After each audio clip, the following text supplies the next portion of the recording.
నమస్తే నా పేరు తేజస్విని బీసీఎన్ న్యూస్ కి స్వాగతం ముందుగా ముఖ్యాంశాలు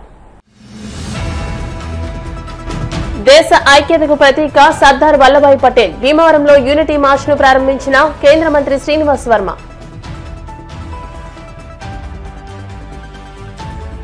రైతన్న మీకోసం కార్యక్రమాలను రైతు సేవా కేంద్రాల సిబ్బంది ముందుండి నడిపించాలి డిప్యూటీ స్పీకర్ రఘురామకృష్ణంరాజు గణపవరం మండలాన్ని పశ్చిమ గోదావరి జిల్లాలోనే ఉంచాలి ఏలూరు జిల్లాలో కలిపితే సహించేది లేదు గణపవరంలో అఖిలపక్ష నాయకుల హెచ్చరిక కోవిడ్ తో మృతి చెందిన బీజేపీ కార్యకర్త మెట్ట లక్ష్మీ శ్రీనివాస్ కుటుంబానికి అండగా నిలిచిన కేంద్ర మంత్రి శ్రీనివాస్ వర్మ సొంత ఖర్చుతో ఆ కుటుంబానికి ఇల్లు నిర్మించి ఇచ్చేందుకు సతీమణితో కలిసి శంకుస్థాపన దేశ ఐక్యతకు దేశభక్తికి ప్రతీక భారత ఉక్కు మనిషి సర్దార్ వల్లభాయ్ పటేల్ అని కేంద్ర ఉక్కు భారీ పరిశ్రమల శాఖల సహాయ మంత్రి భూపతిరాజు శ్రీనివాస్ వర్మ స్పష్టం చేశారు. పటేల్ 150వ జయంతి మాసోత్సవాలలో భాగంగా భీమవరంలోని డిఎన్ఆర్ కళాశాల రామకృష్ణ సభాభవనంలో సోమవారం నిర్వహించిన యూనిటీ మార్చ్ సభలో ఆయన ముఖ్య అతిథిగా పాల్గొన్నారు.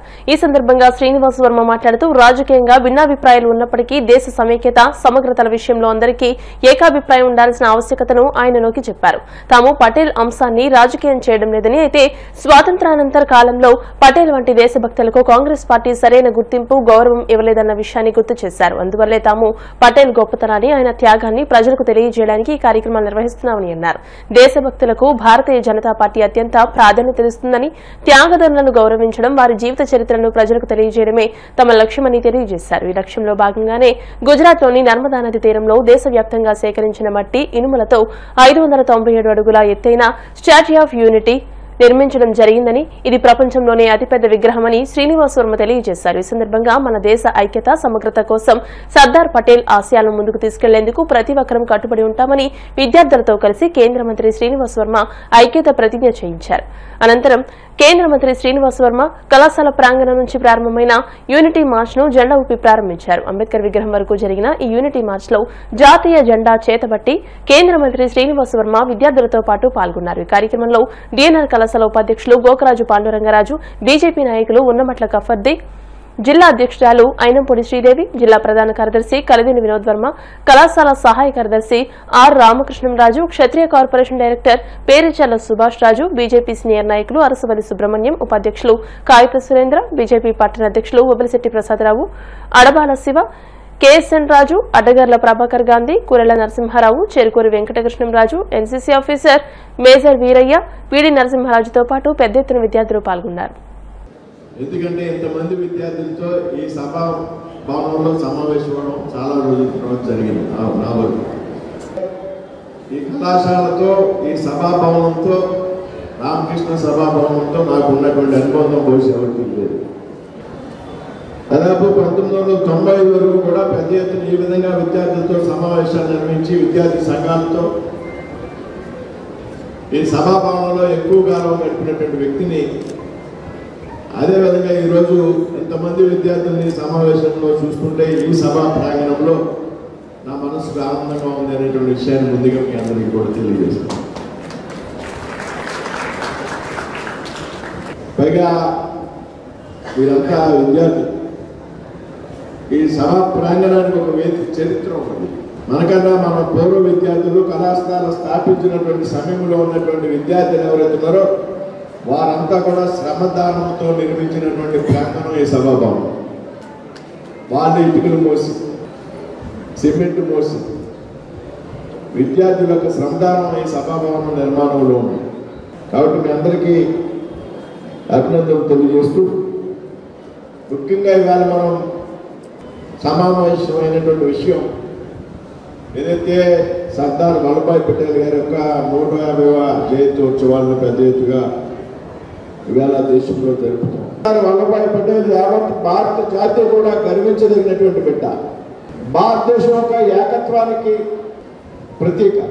ఇవాళ భారతదేశం ఈ విధంగా ఉన్నదంటే మొట్టమొదటి హోంశాఖ మంత్రిగా ఆయన తీసుకున్నటువంటి చర్యలు ఏవైతున్నాయో వాటి కారణంగానే ఈరోజు భారతదేశం ఈ విధంగా ఉన్నదనేటువంటి విషయాన్ని మనంతా కూడా ముఖ్యంగా ఈ తరం విద్యార్థులు యువకులు కూడా గుర్తించాల్సినటువంటి.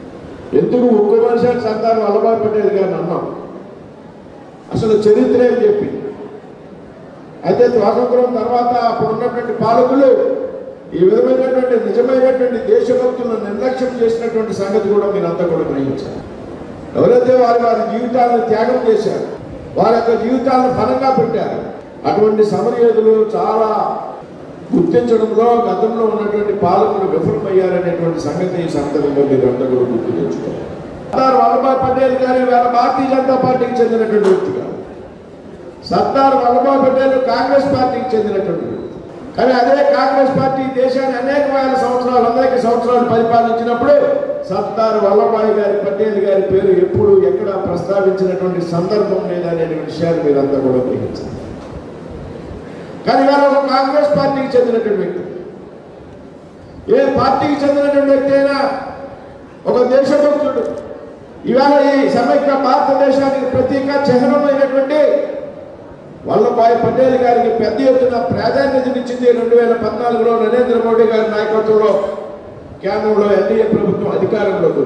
పెద్ద ఎత్తున దేశంలో ప్రజలకు, విద్యార్థులకు, యువకులు వారి పట్ల అవగాహన పెంచడం ద్వారా మనందరిలో కూడా దేశభక్తిని పెంపొందించాలనేటువంటి ఆలోచనతో ఈ విధమైనటువంటి త్యాగదనుల యొక్క జీవితాలను ప్రజలకి తెలియజేసే ప్రయత్నం భారతీయ జనతా పార్టీ కానీ ఎన్డీఏ పక్షాలు నరేంద్ర మోడీ గారి నాయకత్వంలో ప్రయత్నం చేస్తుంది. ఒక బిర్సా ముండా ఒరిస్సాలో ఒక గిరిజన జాతికి చెందినటువంటి సమరయోధుడు, ఎవరికి తెలియదు ఈ దేశం. ఇటీవల కాలంలో పెద్ద ఎత్తున కార్యక్రమాలు నిర్వహిస్తూ ఉన్నారు. ఒక అల్లూరి సీతారామరాజు దేవరంలో సాక్షాత్తు ప్రధానమంత్రి గారు వచ్చారనేటువంటి సందర్భాన్ని మనంతా కూడా గుర్తు తెచ్చుకున్నాం.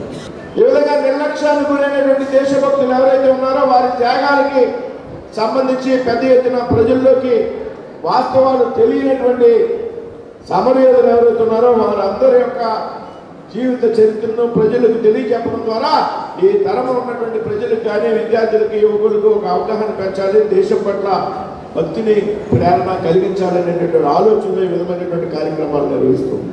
ఈ విధంగా అనేక కార్యక్రమాలు ఈ సందర్భంగా చేయాలని కేంద్ర ప్రభుత్వం నిర్ణయించి ఈ విధంగా కార్యక్రమాలు చేస్తుంది.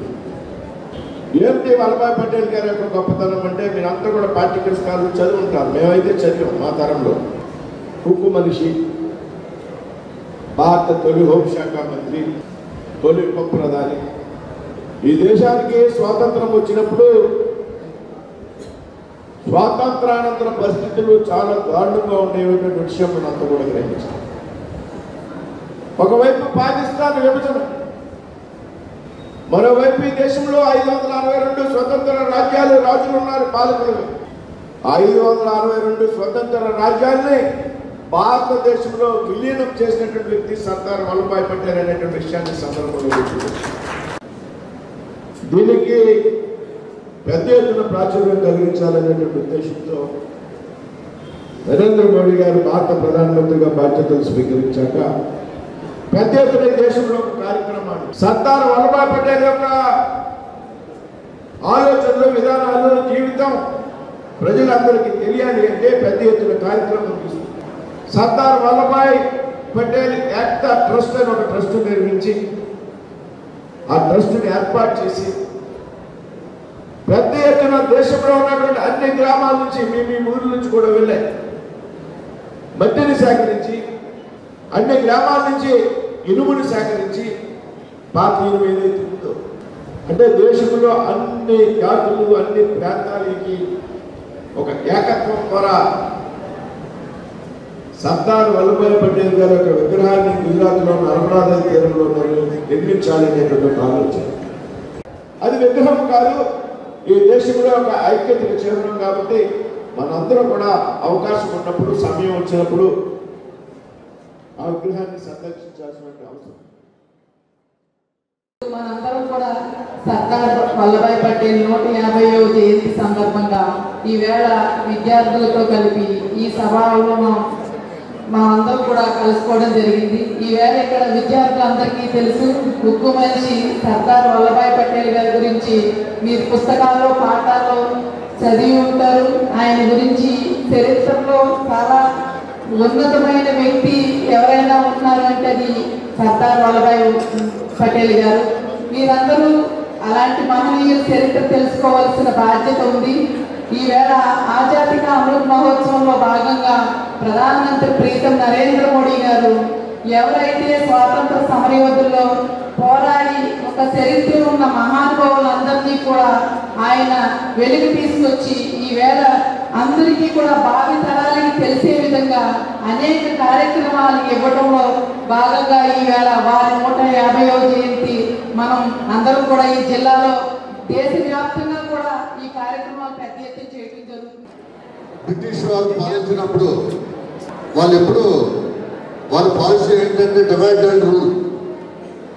మనం ఉన్న భారతదేశంలో ఉన్న వివిధ రాజ్యాలని ఇంకా వాళ్ళకి తగాదాలు పెట్టి ఎన్నో చిన్న చిలిం కింద చేసి వాళ్ళు తమ పాలన ఇబ్బంది లేకుండా చాలా హాయిగా కొనసాగించుకుంటూ ఎంతో మన భారతదేశంలో ఉన్న ఎంతో విలువైన ఆస్తులు ఐశ్వర్యం అంతా వాళ్ళు సొంతం చేసుకుని నిజంగా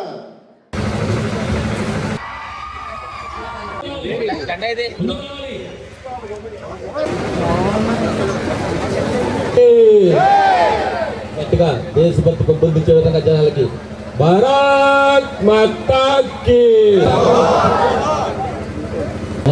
జోహార్ జోహార్ సర్దార్ వల్లభాయ్ పటేల్.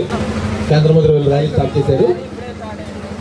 అందరూ దయచేసి జనాల్లో దేశభక్తి పెంపొందించే విధంగా ఈ యొక్క ర్యాలీ చేద్దాం. అందరూ ఒక లైన్ లో దయచేసి గుంపులు కాకుండా ఒక లైన్లో వెళ్దాం.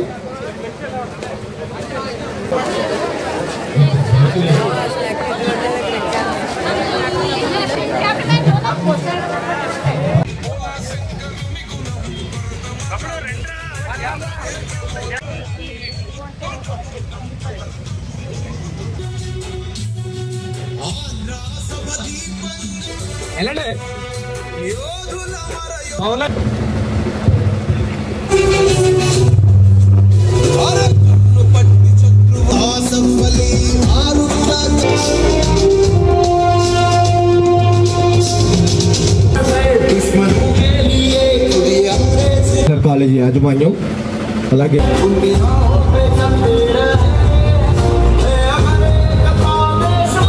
సందర్భంగా అలాగే డిఎన్ఆర్ కాలేజీ యాజమాన్య ప్రతిభావంతో ఈ యొక్క ర్యాలీ రైతన్న మీకోసం కార్యక్రమాన్ని రైతు సేవా కేంద్రాల సిబ్బంది ముందుండి నడిపించాలని, ప్రతి రైతు సేవా కేంద్రంలో కార్యాచరణ ప్రణాళిక అమలు చేయాలని శాసనసభ ఉపసభాపతి ఉండి ఎమ్మెల్యే కనుమూరి రఘురామకృష్ణరాజు అన్నారు.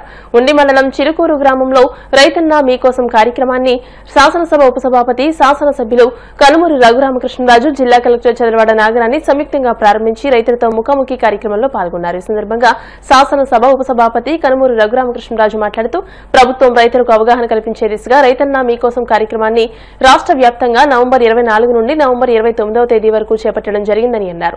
వ్యవసాయ అధికారులు అభ్యుదయ రైతులను కలుపుకుని ప్రతి రైతు ఇంటికి వెళ్లి సాగులో యాంత్రీకరణ వినియోగం వల్ల లాభం, పంట మార్పిడి, ఎరువులు అధికంగా వినియోగించడం వలన కలిగే నష్టాలు తదితర సూచనలు, సలహాలు అందజేయడం ద్వారా అవగాహన కల్పించడం జరుగుతుందని అన్నారు. అనంతరం కెనరా బ్యాంక్ సౌజన్యంతో ఏర్పాటు చేసిన మైక్రో వాటర్ ఫిల్టర్ ను, కార్తికేయ ఏజెన్సీస్ ఆక్వా ఫిడ్ షాప్ ను, ఆక్వా ల్యాబ్, సీసీ రోడ్ ను ప్రారంభించారు. ఈ కార్యక్రమంలో జిల్లా వ్యవసాయ శాఖ అధికారి జడ్ వెంకటేశ్వరరావు, తహసీల్దార్ కె నాగార్జున, ఎంపీడీఓ ఎంవీఎస్ఎస్ శ్రీనివాస్, గ్రామ సర్పంచ్ ముదునూరు వెంకట సోమరాజు, గ్రామ పార్టీ అధ్యక్షులు వేగేసిన సత్యనారాయణరాజు, నమ్మూరి వెంకటరాజు, భీమరాజు, రైతులు, కూటమి నాయకులు తదితరులు పాల్గొన్నారు.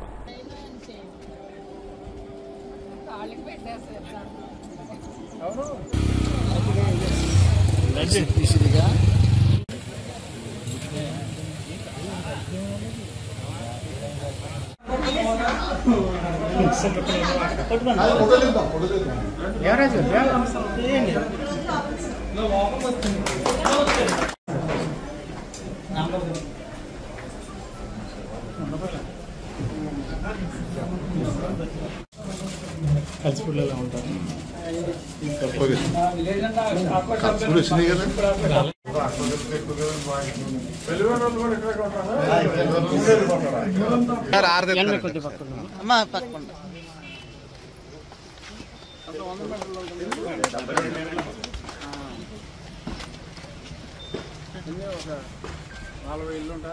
జిల్లా అధికారులు మన అన్ని గ్రామ సచివాలయాల్లోని ఉన్న స్టాఫ్ మెంబర్స్ అందరూ కూడా కొందరు అభ్యుదయ రైతులను కూడా కలుపుకొని ఇంటింటికి ఈ ఎవరికైతే ఈ అన్నదాత సుఖీభావ లబ్ధిదారులు ఉన్నారో వాళ్ళకి ఇంకా వారి ఆదాయాన్ని ఇంప్రూవ్ చేసుకోవాలి అంటే ఏమేమి చేయాలి, ఆ సూచనలు ఏమిటి అనే దాని మీద ఒక 6 రోజుల పాటు వీరి సూచనలు తెలియజేసి రైతుల మనోభావాలు ఏమిటి, వారికి కావాల్సింది ఏంటి, వాళ్ళేం చెప్పారు అనేది కూడా వీళ్ళు అర్థం చేసుకుని ఆ నోట్స్ ఎక్స్చేంజ్ 30వ తారీఖు నాడు కార్యాచరణ ఏ నియోజకవర్గానికి ఆ నియోజకవర్గ స్థాయిలో, ఎందుకంటే కొందరికి ఉద్యానవన పంటలు ఉంటాయి రాయలసీమలో, ఇక్కడ మనకి అంత ఎక్కువ ప్యాడీయే ఉంటుంది, వరే ఉంటుంది.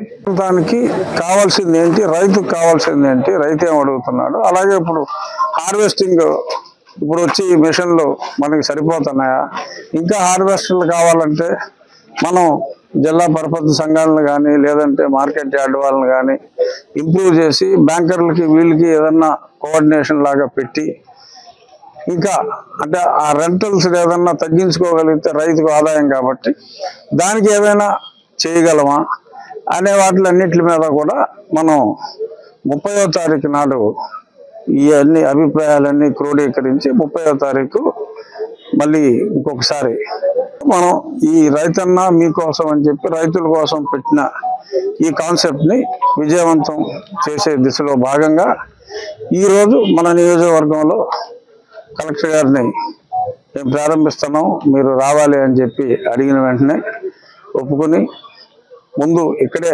ప్రారంభానికి వచ్చేసిన కలెక్టర్ శ్రీమతి నాగరాణి గారికి, అధికారులు మన వెంకటేశ్వరరావు ఇంకా ఇతర అధికారులకి, ముఖ్యంగా తరలి వచ్చిన రైతాంగానికి అందరికీ నా హృదయపూర్వక ధన్యవాదాలు తెలియజేస్తూ ఈ కార్యక్రమాన్ని చిలుకూరు గ్రామంలో చక్కటి మంచినీటి శుద్ధి ప్లాంట్ ప్రారంభించి ఈ వ్యవసాయాన్ని ఎలా అభివృద్ధి చేసుకోవాలి అనే ఈ కార్యక్రమం కూడా ప్లాన్ చేస్తాం. Thank you.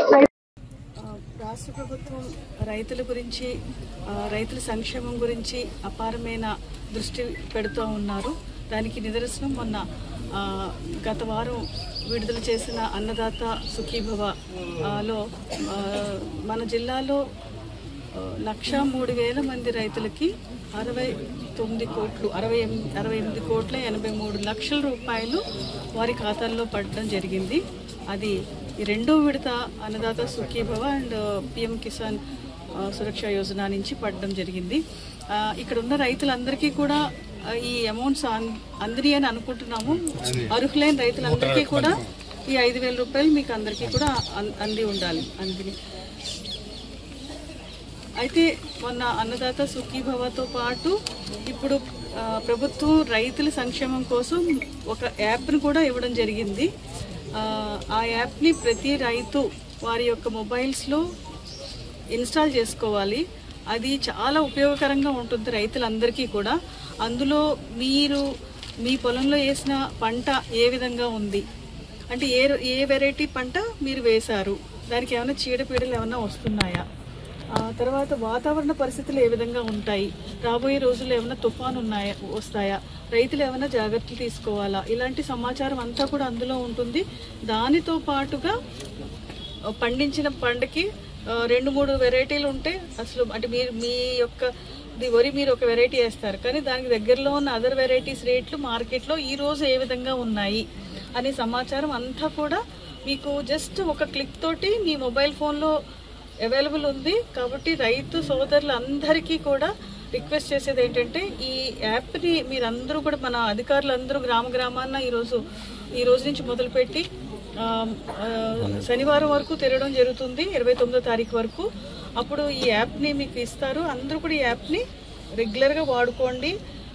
ఒకసారి మీరు కొంచెం దాన్ని ప్రాక్టీస్ చేస్తుంటే దాంట్లో ఉన్న ఉపయోగాలన్నీ కూడా మీకు తెలుస్తాయి. భీమవరం నియోజకవర్గ వైఎస్ఆర్సీపీ కార్యకర్తల విస్తృత స్థాయి సమావేశం రాయలంలోని పార్టీ కార్యాలయం వద్ద జరిగింది. భీమవరం నియోజకవర్గ సమన్వయకర్త చినిమిలి వెంకటరాయుడు అధ్యక్షతన జరిగిన ఈ సమావేశంలో ముఖ్య అతిథులుగా పార్లమెంట్ పరిశీలకులు ముదునూరి మురళీకృష్ణరాజు, ఎమ్మెల్సీ కౌరు శ్రీనివాస్, మాజీ డీసీఎంఎస్ చైర్మన్ వేంద్ర వెంకటస్వామి, గోదావరి జిల్లాల అనుబంధ విభాగాల పరిశీలకులు గొలుసు మోహన్ యాదవ్, సీనియర్ నాయకులు రవి సుధాకర్, భీమవరం మాజీ ఎంపీపీ బండి సాంబమూర్తి, పార్టీ సీనియర్ నాయకులు కోడ యుగంధర్, భీమవరం టౌన్ అధ్యక్షులు గాదిరాజు రామరాజు, భీమవరం రూరల్ అధ్యక్షులు జల్లా కొండయ్య, వీరవాసరం మండల అధ్యక్షులు చవాకుల సత్యనారాయణ, స్టేట్ మహిళా secretary Palavelli Manga, state student secretary Ganta Rahul, state youth secretary Manukonda Pradeep, జిల్లా వైఎస్ఆర్టీయూసీ అధ్యక్షులు ఇంటి సత్యనారాయణ, జిల్లా బూత్ కమిటీ అధ్యక్షులు డివిడి ప్రసాద్, మున్సిపల్ విభాగ జిల్లా అధ్యక్షులు పేరిచల్ల సత్యనారాయణరాజు, వివిధ హోదాల్లో ఉన్న నాయకులు కార్యకర్తలు పెద్ద ఎత్తున పాల్గొన్నారు. రేపు రాబోయే రోజుల్లో ప్రతి గ్రామానికి సంబంధించి వార్డులకు సంబంధించి కమిటీలు ఏర్పాటు చేయాలి. ఆ కమిటీల ద్వారా మనం ఇచ్చే సంక్షేమ పథకాలు కానీ మనం ఇచ్చే హామీలు కానీ అవన్నీ కూడా ఆ గ్రామ స్థాయిలో కానీ వార్డు స్థాయిలో కానీ వాళ్ళ ద్వారా నెరవేర్చాలన్న ఆలోచన చేసి ఈరోజు జగన్మోహన్ రెడ్డి గారు ఈ కమిటీల మీద ఎంత సీరియస్గా తీసుకుని ఖచ్చితంగా కమిటీలను ఏర్పాటు చేయండి. ఆ కమిటీల ద్వారానే రేపు రాబోయే రోజుల్లో మనం పార్టీని బలోపేతం చేసుకుంటూ మనం అధికారంలోకి వచ్చిన తర్వాత మనం పెట్టే సంక్షేమ పథకాలన్నీ కూడా ఆ ప్రజలకు అందించే కార్యక్రమాన్ని కూడా ఆ కమిటీల ద్వారా చేద్దామని చెప్పేసి ఆలోచన చేయడం వల్లే ఈ కమిటీలు ఎంత సీరియస్గా తీసుకోవడం జరిగింది. దయచేసి ఇందాక రాయుడు గారు చెప్పినట్టుగా ప్రతి గ్రామంలో కూడా ఆ గ్రామ స్థాయికి సంబంధించి ఆ గ్రామ అధ్యక్షుడు, అదేవిధంగా మండల అధ్యక్షుడు, మా మండలానికి ఉందంటే వీరవాసర మండలం నేను కూడా వచ్చి ప్రతి గ్రామంలో కూడా పాల్గొని ఆ కమిటీలు ఎలాగేయాలి, ఏ విధంగా చేయాలన్న ఆలోచన ఖచ్చితంగా చేస్తాం.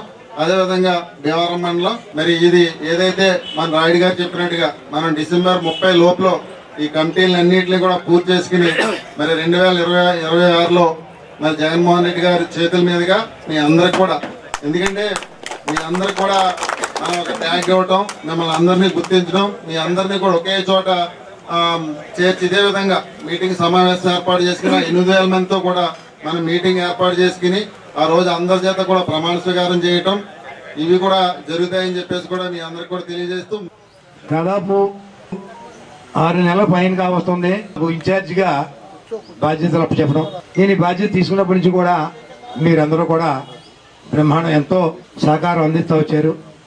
అయితే మనం ఇక్కడ ఏం చేసినా అధిష్టానం సూచన మేరకు వాళ్ళు ఏదైతే సూచించారో దాన్ని అనుసరించి మనం ప్రయాణం చేయవలసిన అవసరం ఉంది ఇక్కడ. అయితే గతంలో విధానం వేరు, ఇక్కడి నుంచి జరగబోయే విధానం వేరు. 100 మంది 200 మంది కాదు. ఇప్పుడు వరకు మనం ఎంతమంది నియమించాం? 120 మందిని వివిధ రంగాల్లో పెట్టడం జరిగింది. ఇకపోతే గ్రామ కమిటీలు, పట్టణంలో ఉన్నటువంటి వార్డు కమిటీలు ఇవన్నీ వేసుకుంటే 1400 మంది వస్తున్నారు. మనం వాళ్ళ వరకే ఆ కమిటీలు కూడా వేసాం కాబట్టి కొన్ని కమిటీలు వేయవలసి వచ్చినా ఇంచుమించుగా 1400-1500 మంది మనం ఏర్పాటు చేసుకోండి. కానీ జగన్మోహన్ రెడ్డి గారు ఇచ్చిన సూచన మేరకు ఆయన ఇప్పుడు వాళ్ళు వచ్చారు కాబట్టి విజయవాడ నుంచి వచ్చారు, వాళ్ళు కూడా చెప్తారు. దాదాపు తక్కువ అనుకుంటే 8,000 మందిని మనం ఇక్కడ ఈ కార్యకర్తలను ఎంపిక చేయాల్సి వస్తుంది. భీమవరం సీటు జగన్మోహన్ రెడ్డి గారు రేపు 10 నెలలోకి అయితే ఆయనకి ఎంత మెజార్టీ వచ్చిందో తర్వాత మెజార్టీ భీమవరంలోనే ఉండాలి. మనం అంత మెజార్టీతో మన భీమవరం తీసుకెళ్ళాలి.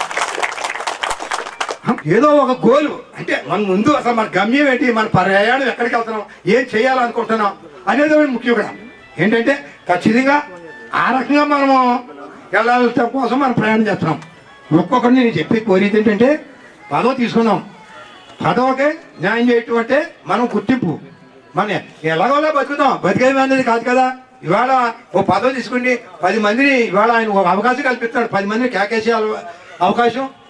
మా వార్డులో ఆయన ఒక లీడర్ అండి, ఈయన చెప్తే 10 మంది వస్తారండి అనే స్థాయికి అవకాశం మనకు వచ్చింది. దాన్ని మనం సద్వినియోగం చేసుకోవాలి. అయితే మిమ్మల్ని అందరికీ కోరేది ఏంటంటే మరి ఈ నెలలో ఒక వారమే ఉంది. డిసెంబర్ నెల అనగానే క్రిస్మస్, ఆ తర్వాత సంక్రాంతి, మరి ఫిబ్రవరి నెల వరకు కూడా మళ్ళీ ఏ కార్యక్రమాలు చేయలేము మనం. ఈ వారం రోజుల్లో మున్సిపాలిటీలో అయితే ఏ వార్డుకు ఆ వార్డు, ఇంకా వార్డు ఇన్ఛార్జీలు ఎవరు వచ్చారో ఏంటో ఉంది. అసలు ఈ వార్డులో కమిటీ ఎందుకు వెళ్ళిపోతున్నాం, ఈ వార్డులో ఇవాళ మనం ఎందుకు నడిపించలేకపోతున్నాం, దానికి ఇబ్బందులు ఏంటి, మా సహకారం ఏం కావాలి, మనం ఏం చేస్తే ఆ వార్డుని ఫుల్ఫిల్గా మనం పకడ్బందీగా కమిటీలు వేయగలుగుతాం అని మనం ఇష్టాగోష్ఠి కార్యక్రమాన్ని రేపటి నుంచి 4 వార్డులో 5 వార్డులో ఇక్కడే ఏర్పాటు చేస్తాను. ఖచ్చితంగా ఆ వార్డులకు సంబంధించిన వాళ్ళు రావడం, ఆ వార్డుకి ఏం చేయాలో చెప్పడం, అవసరమైతే పక్క వార్డుల నుంచి కానీ ఇంకొకటి ఒక ఇన్ఛార్జిని కూడా మీకు సపోర్ట్గా ఇచ్చి ఆయా కార్యక్రమాన్ని పూర్తి చేయడం కోసం ఈ రోజు సమావేశం ఏర్పాటు చేశామని చెప్పి సభాపతిని తెలియజేస్తా ఉంటాను. గుర్తుపెట్టుకోండి, ఏదైనా పదవి తీసుకుంటే ఖచ్చితంగా పని చేయగలమా లేదా ఆలోచించి పదవి తీసుకోవాలి. పదవి తీసుకుని ఆ పేరు రాయించుకుని ఇంట్లో కూర్చుంటే ఉపయోగం లేదు. నేను ఎప్పుడు అంటాను, నీకు ఏదైనా పదవి ఇవ్వాలంటే ఫలానా వ్యక్తికి ఆ పదవి ఉండనే స్థాయికి ఎదగాలంటే నువ్వు ఆ రకంగా పనిచేయాలని ప్రతి కార్యకర్తకి ప్రతి మీటింగ్లో నేను చెప్తా. మేము ఎంత కష్టపడ్డామో, ఏ స్థాయి నుంచి కష్టపడ్డామో, వాలు పోస్టులు అంటించిన కాంచి అసలు ఆ బ్యానర్ ఎప్పుడు కడతాడు రా బాబు, మేము ఆ బ్యానర్ కట్టించుకోగలమా, ఎవడన్నా విఐపీగా నన్ను కేకేస్తాడా అన్న ఆలోచన స్థాయి నుంచి మేము ఎదిగిన నిజమైన కార్యకర్తలు అని చెప్తున్నా. మీరు ఆ రకమైన పని చేస్తే కనుక ఎప్పుడైనా ఖచ్చితంగా మీరు ఏదైతే గోల్ అనుకుంటారో ఎంత లేట్ అయినా కూడా ఉన్నతమైన స్థితికి వెళ్తారు. అంచేత మీరు కనుక కష్టపడితే అన్ని సంవత్సరాలు మా దారిగా సుదీర్ఘంగా పనిచేయక్కర్లేదు. ఖచ్చితంగా కూడా రాబోయే రోజుల్లో ఎన్నో ఇవాళ నామినేటెడ్ పదవులు, చైర్మన్ పదవులు అన్ని కూడా రాబోయే రోజుల్లో మీ అందరూ వరించడానికి ఖచ్చితంగా ఉన్నాయి. కాబట్టి రాయుడు గారు, మేము కూడా రాయుడు గారిని నేను ఏమన్నానంటే, నన్ను ఇన్ఛార్జ్గా ఇక్కడ ప్రపోజ్ చేసినప్పుడు 4 పేర్లు వచ్చినప్పుడు రాయుడు గారికి ఇమ్మని సూచించాం. అంటే మాలో ఏ భేదాభిప్రాయం లేదు. మేము గన్ శ్రీనివాస్ గారితో, నేను అర్బన్ బ్యాంక్ ఆఫ్ నుంచి ఆయన కూడా ఉన్నాం. ఇంత ఎంతో మంది ఎమ్మెల్యేలు చూసాం, ఎంపీలు చూసాం. రాయుడు గారు అంత కష్టపడి మనస్తత్వం నాకు తెలుసుండి నేను ఎవరిని చూడలేదు. ఫస్ట్ ఆయనే. అంచేత ఆయన పడుకోడు మనల్ని పడుకోలేదు. అంచేత మీరు కష్టపడి పనిచేస్తారని రాయుడు గారికి మేము ఎప్పుడు అండదండలుగానే ఉంటాం. మనకి ఎవరైతే గతంలో వైఎస్ఆర్ కాంగ్రెస్ పార్టీకి ఎన్నుముకగా ఉన్నారు, వైఎస్ఆర్ కాంగ్రెస్ పార్టీ అధికారంలోకి రావడానికి కష్టపడ్డారు, వీళ్ళందరినీ కూడా మొన్న టైంలో మనం అనేక విపత్తులు వచ్చినా, కరోనా లాంటివి వచ్చినా కూడా ప్రజలు ఇచ్చిన మాటకి కట్టుబడి ఆ హామీల్ని అమలు జరగడం అనే టైం జరిపోయింది. కార్యకర్తలకు కొంత నిర్లక్ష్యం జరిగినా, నష్టం జరిగినా కూడా పార్టీ అంటే ఉన్నారు. జగన్ 2లో వీళ్ళందరికీ గుర్తింపు ఇవ్వాలి, వీళ్ళందరి నాయకత్వాన్ని బలపరచాలి, అన్ని రకాలుగానే కూడా వాళ్ళని సమర్థించి ముందుకు తీసుకెళ్లాలనే ఉద్దేశంతో ఈ కార్యక్రమాన్ని ఏర్పాటు చేయడం. అందులో భాగంగానే కూడా మీకు మీ స్థాయిల్లో కమిటీలో వేయడం కానివ్వండి, మిమ్మల్ని అన్ని రకాలన్నీ కూడా మేము ఏర్పాటు చేయడం జరిగింది. దీంట్లో మీరు చేయవలసింది ఏంటంటే పార్టీకి నిరంతరం కష్టపడుతున్నారు, పార్టీని ముందుకు తీసుకెళ్లాలి, ప్రజా సమస్యల్లో మనం నిలబడాలి, ప్రజల పక్షాన్ని నిలబడాలి. ప్రతిపక్షంలో ఉన్నాం కాబట్టి మన పార్టీని మనం నిర్మించుకోవాలి. కింద స్థాయి నుంచి మనం బలంగా నిర్మించుకుంటే ఖచ్చితంగా రాబోయే రోజుల్లో ఎలక్షన్లు రావడం, మనం నెగ్గడం అవన్నీ రోజు మనం చెప్పుకోకపోయినా ఖచ్చితంగా జరిగి తీరుతాయి. కాబట్టి మీరందరి సహకారంతో మన పార్టీని కింద స్థాయి నుంచి వార్డు కమిటీలైనా, టౌన్ కమిటీలైనా, నియోజకవర్గ కమిటీలకి మీరందరూ కూడా తప్పనిసరిగా ఒక టీమ్గా మనం చేద్దాం. ఇందులో పెద్దని చిన్నని ఎక్కువ తక్కువలు భేదాలు ఏమీ లేవు. ఖచ్చితంగా నాయకులకి ఎలాగ ఉన్నా కానీ ప్రజల్లో మాత్రం రావాలి జగన్, కావాలి జగన్ అనే ప్రజల ఉదయాల్లో ఉన్నారనే సంగతి మాత్రం గుర్తుంచుకోండి. అధికారం ఉన్నప్పుడు మనం ఎగిరి గంతులేయడం కాదు, అధికారం లేనప్పుడు నేను విన్నాను, నేను ఉన్నాను అన్న జగన్మోహన్ రెడ్డి స్ఫూర్తితో మనం అందరం ఉండాలన్న సంగతి కూడా సభాముఖంగా తెలియపరుస్తున్నాం. వైఎస్ జగన్మోహన్ రెడ్డి పార్టీ వచ్చిన తర్వాత బడుగు బలహీన వర్గాలకే కాకుండా అగ్రవర్ణాల్లో పేదలకు కూడా అన్ని వర్గాలకి అన్ని సంక్షేమ పథకాలు ఇచ్చారన్న సంగతి కూడా గుర్తించుకోవాల్సింది. మరీ ముఖ్యంగా బలహీన వర్గం వాళ్ళకి నేను చెప్పేది ఒకటే, ఇది మన పార్టీ.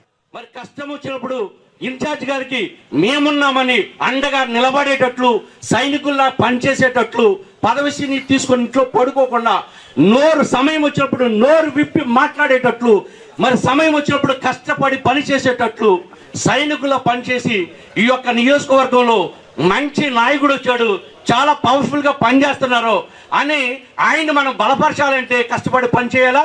ఈ యొక్క అనుబంధ సంస్థలు కానీ ఈ పార్టీలో ఎవరెవరికైతే పదవులు ఇవ్వాలనుకున్నారో ఇవ్వక తప్పదు. కాబట్టి వీలైనంత సమయంలో ఖచ్చితంగా మరి అందరూ కూడా బాధ్యత తీసుకొని ఈ పదవుల యొక్క ఇచ్చే విషయంలో అందరూ సహకరించి వీలైనంత త్వరలో ఈ యొక్క నియోజకవర్గాన్ని నుంచి అన్ని పోస్టులు ఫిలప్ చేసి చేయటానికి మీరు అందరూ సహకరించాలని. మరి మన పదవులు ఇచ్చుకుని ఫోన్ ఎత్తకుండా సమాధానం చెప్పకుండా ఇన్ టైంలో వచ్చేయకపోతే మనం సీట్లో తప్పుకుంటే కూడా కూర్చుంటాడు, ఎందులో అనుమానమే ఉండదు. బాధ్యతగా చేస్తే బాధ్యతగా గుర్తింపులు వస్తాయి మనందరికీ. ఆ గుర్తింపులు తెచ్చుకోవాలని మనం మీ అందరికీ విజ్ఞప్తి చేస్తూ సెలవు తీసుకుంటాం. గణపవరం మండలాన్ని పశ్చిమ గోదావరి జిల్లాలోనే ఉంచాలని, ఏలూరు జిల్లాలో కలిపితే సహించేది లేదని అఖిలపక్ష నాయకులు హెచ్చరించారు. ఈ విషయంపై పార్టీలకు అతీతంగా అందరూ ఒకే తాటిపైకి వచ్చారు. ఈ సందర్భంగా గణపవరం తహసీల్దార్ కార్యాలయం వద్ద రాస్తారోకో నిర్వహించారు. మండల టీడీపీ అధ్యక్షులు, Kshatriya corporation director Indukuri Ramakrishnaraju, TDP రాష్ట్ర కార్యదర్శి యాళ్ల సుబ్బారావు, మండల సర్పంచ్ల ఛాంబర్ అధ్యక్షులు ముచ్చర్ల వేణుగోపాల్, వైఎస్ఆర్సీపీ రాష్ట్ర కార్యదర్శి నడింపల్లి సోమరాజు, బీజేపీ నాయకులు నంద్యాల రామలింగరాజు, కాంగ్రెస్ పార్టీ అధ్యక్షులు ఐవీ రాజు, రాష్ట్ర మాల మహానాడు అధ్యక్షులు చీకటిమెల్లి మంగరాజు, రైతు నాయకులు కూచంపూడి జగపతిరాజు, మండల టీడీపీ నాయకులు కాపవరం చిన్న సరిపల్లి టీడీపీ అధ్యక్షులు ఎన్ పెద్దిరాజు తదితరులు మాట్లాడుతూ పశ్చిమ గోదావరి జిల్లా కేంద్రం భీమవరం గణపవరానికి కేవలం 20 కిలోమీటర్ల దూరంలోనే ఉందని, ఇది తమకు అన్ని విధాలా సౌకర్యవంతంగా ఉంటుందని అన్నారు. ఏలూరు వెళ్లాలంటే 70 కిలోమీటర్ల దూరం ప్రయాణించాల్సి ఉంటుందని, అందువల్ల ప్రభుత్వం అధికారులు స్పందించి గణపవరం మండలాన్ని పశ్చిమ గోదావరి జిల్లాలోనే ఉంచాలని డిమాండ్ చేశారు. లేని పక్షంలో ప్రజలందరినీ కలుపుకుని ఆందోళనలు ఉధృతం చేస్తామని హెచ్చరించారు.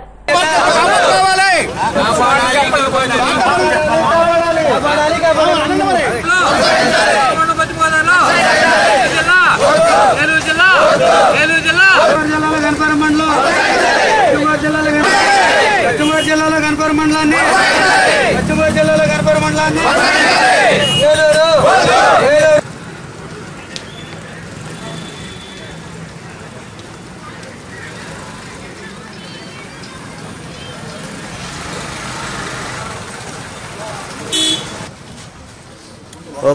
ఓకే సార్ ఓకే సార్ మాట్లాడుతున్నా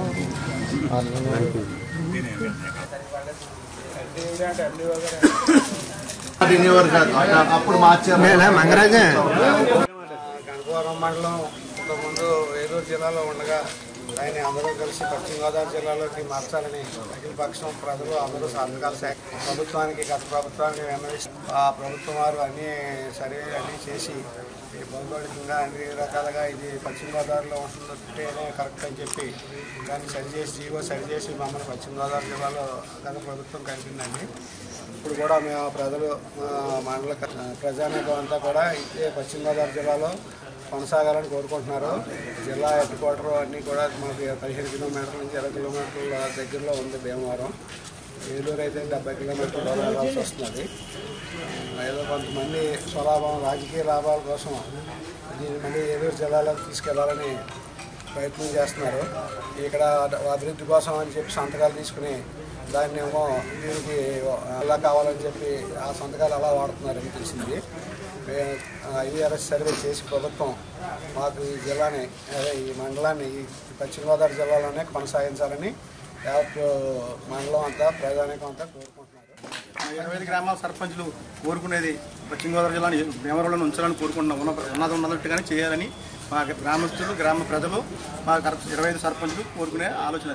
గణపవరం అఖిలపక్ష పార్టీ నాయకులందరికీ నా హృదయపూర్వక నమస్కారాలు.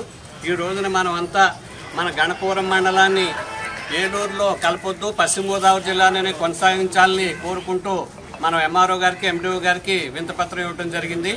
రాష్ట్ర ముఖ్యమంత్రి వర్యులు అలాగే లోకేష్ గారు, పవన్ కళ్యాణ్ గారు కూడా ఈ విషయాన్ని ప్రజల సౌకర్యాన్ని గమనించి మా గణపవరం మండలాన్ని పశ్చిమ గోదావరి జిల్లాలోనే కొనసాగించాలని మనస్ఫూర్తిగా కోరుకుంటున్నాను. నా పేరు నడిపి గౌరవండి, నేను వైఎస్ఆర్సీపీ రాష్ట్ర సెక్రటరీనండి. గత ప్రభుత్వం గణపవరం మండలం రైతులు ఇబ్బందులను చూసి మేము అందరూ కూడా అప్పుడు ప్రజలందరూ కూడా అప్పుడు అఖిలపక్షం అంతా కలిసి ఇలాగ భీమవరం అయితే మాకు అన్ని రకాలుగా కూడా బాగుంది, సౌకర్యం బాగుంది, రైతులకు కానీ ఇరిగేషన్ కానీ బాగుందని చెప్పి భీమవరంలో కలపమని పశ్చిమ గోదావరి కలపమని చెప్పి కోరటం వలన అప్పుడు గత ప్రభుత్వం కలిపిందండి. ఇప్పుడు కొంతమంది నాయకులు వాళ్ళు స్వార్థ ప్రయోజనాల కోసం గణపవరం మండలంలో సర్వే చేయకుండా 100కి ఒక 5 మందిని వాళ్ళ జీతగాలను వేసుకుని ఇదే అఖిలపక్షం అంటాం ఎంత విడ్డూరంగా ఉందో మీరే ఆలోచించాలి. అఖిలపక్షం అంటే ఇది లేకపోయినా స్వచ్ఛందంగా టీడీపీ నుంచి, కాంగ్రెస్ నుంచి, బీజేపీ నుంచి, సిపిఎం నుంచి, సిపిఐ నుంచి, వైఎస్ఆర్సీపీ నుంచి అందరూ వచ్చారు.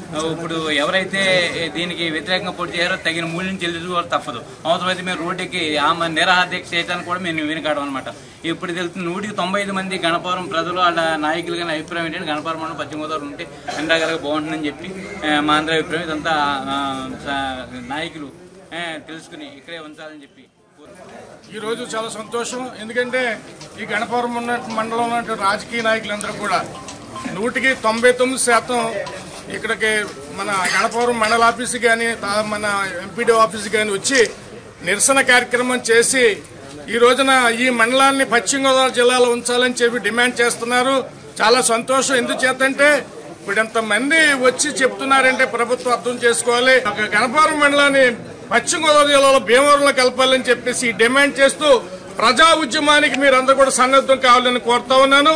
ముఖ్యంగా ఇప్పటికైనా సరే మన ఎమ్మెల్యే గారు మంచి మనసుతో ఆలోచించి ఈ మండలాన్ని భీమవరంలో కలుపుతాం వల్ల ఇక్కడ ఉన్న విద్యార్థులు కానీ, రాజకీయ నాయకులు కానీ, లేకపోతే రైతులు కానీ అందరూ కూడా లబ్ధి పొందుతారని చెప్పేసి చెప్తా ఉంటే ఒకసారి భీమవరం మన ఏలూరు అయితే ఏలూరు జిల్లాలో కలపడం వల్ల సుమారు 80 కిలోమీటర్ల దూరంలో ఉంది ఈ మండలం.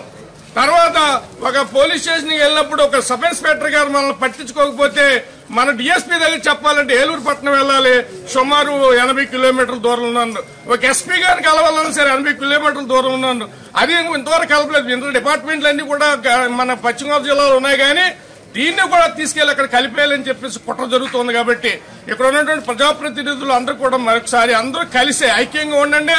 ఎవరైనా సరే ఎమ్మెల్యేని ప్రశ్నించే ఎమ్మెల్యే వల్ల అవుతుందని నాకు తెలుసు. ముఖ్యమంత్రి గారు వాళ్ళందరూ కూడా ఇక్కడ చెప్పిన ఎమ్మెల్యే మాటే వింటారు.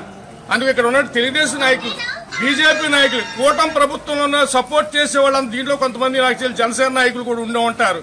అందుకోసమని నేను ఒకటే చెప్పదలుచుకున్నాను, ఇప్పటికైనా పోతే మన వీళ్ళందరి అభిప్రాయాన్ని మంచిగా తీసుకుని ఎమ్మెల్యే గారు పూర్తిగా మద్దతు ఇచ్చి ఈ యొక్క గణపవరం మండలాన్ని పశ్చిమ గోదావరి జిల్లాలో కలపని నేను కోరుతా ఉన్నాను.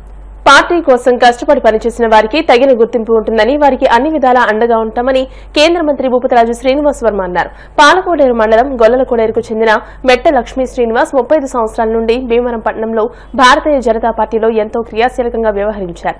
అయితే 2021వ సంవత్సరంలో కోవిడ్తో ఆయన మృతి చెందడంతో ఆ సమయంలో బీజేపీ రాష్ట్ర కార్యదర్శిగా ఉన్న భూపతిరాజు శ్రీనివాస్ వర్మ ఆ కుటుంబానికి అండగా ఉంటానని భరోసా కల్పించారు. నాడు ఇచ్చిన మాట నిలబెట్టుకుంటూ ఆ కుటుంబానికి తన సొంత ఖర్చుతో స్వయంగా ఇల్లు నిర్మించి ఇవ్వాలని తలంచారు. ఈ మేరకు ఆదివారం ఉదయం తన క్యాంపు కార్యాలయానికి ప్రారంభోత్సవానికి ముందే సతీ సమేతంగా వెళ్లి గృహ నిర్మాణానికి స్వయంగా శంకుస్థాపన చేసి వచ్చారు. ఈ సందర్భంగా కేంద్ర మంత్రి శ్రీనివాస్ వర్మ మాట్లాడుతూ అంకిత భావంతో పార్టీ కోసం పనిచేస్తే ఆ కుటుంబానికి అండగా ఉంటామని భరోసా ఇవ్వడానికి ఈ కార్యక్రమాన్ని తలపెట్టామని చెప్పారు. స్నేహానికి విలువ ఇస్తూ తమ తండ్రి మెట్ట లక్ష్మీ శ్రీనివాస్ లేకపోయినప్పటికీ తమ గృహాన్ని నిర్మించిస్తున్న కేంద్ర మంత్రి శ్రీనివాస్ వర్మ వెంకటేశ్వరీదేవి దంపతులకు ఎంఎల్ శ్రీనివాస్ కుమారులు దుర్గా గోపాల్, రవితేజ, ఎంఎల్ శ్రీనివాస్ సతీమణి ఉషా గాయత్రిలు కృతజ్ఞతలు తెలియజేశారు. ఈ కార్యక్రమంలో బీజేపీ సీనియర్ నాయకులు అరసవెల్లి సుబ్రహ్మణ్యం, కాగిత సురేంద్ర, బీజేపీ మండలాధ్యక్షులు బుద్దరాజు బలరామకృష్ణరాజు, జిల్లా ప్రధాన కార్యదర్శి తోట గంగరాజు, ఇంజేటి వెంకటేశ్వర్లు, ఆకుల లీలాకృష్ణ, అడబాల శివ, మాజీ సర్పంచ్ గాదిరాజు సూర్యనారాయణరాజు, కమ్మిలి రాంబాబు, అచ్యుతరామ శర్మ సిద్ధాంతితో పాటు పలువురు నాయకులు, గ్రామస్తులు పాల్గొన్నారు.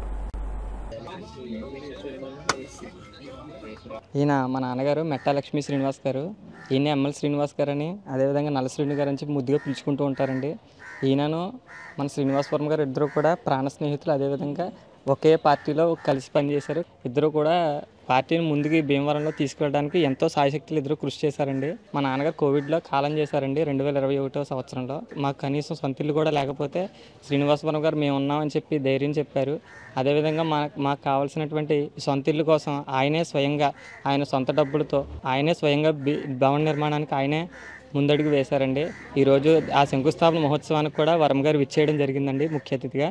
ఈ విధంగా మా విన్నట్టు ఉండి మాకు ఇలా ముందుకు నడిపిస్తున్నటువంటి శ్రీనివాస్ వర్మ గారికి, వారి కుటుంబానికి, వారి శ్రేయాభిలాషులకి, అలాగే బీజేపీ కార్యకర్తలకు, నాయకులకు అందరికీ కూడా కృతజ్ఞతాభివందనాలు తెలియజేస్తున్నానండి. మేము మా కుటుంబం ఎల్లవేళలా కూడా శ్రీనివాస్ వర్మ గారికి రుణపడి ఉంటామండి. ఈరోజు మెట్టా లక్ష్మీ శ్రీనివాస్ గారు భారతీయ జనతా పార్టీ కుటుంబ సభ్యుడు మన మధ్యలో లేకపోయినప్పటికీ ఒక జనరేషన్కి అయిన స్ఫూర్తిదాయకుడు, ఒక మంచి నాయకుడు. అటువంటి నాయకుడు మనం కోల్పోవడం జరిగింది. అది బీజేపీకి చాలా బాధాకరం. అయినప్పటికీ సెంట్రల్ మినిస్టర్ భూపతిరాజు శ్రీనివాస్ వర్మ గారు భవనం, ఈ సొంత స్థానంలో ఒక భవనం ఆయన సొంత డబ్బులతో కట్టి కార్యకర్తకు భరోసా ఇస్తున్నారు ప్రతి ఒక్కరికి. అటువంటి నాయకులు మనకి ఇంకా రావాలని, ఉండాలని, మంచి మంచి బాధ్యతలు ఇంకా ముందుకెళ్లాలని కోరుకుంటున్నాను. భారతీయ జనతా పార్టీకి భీమవరం పట్టణ శాఖలో ఒక చక్కటి స్ఫూర్తిదాయకమైనటువంటి విజయానికి చిహ్నంగా నిలిచినటువంటి వ్యక్తి మెట్టా లక్ష్మీ శ్రీనివాస్ గారు.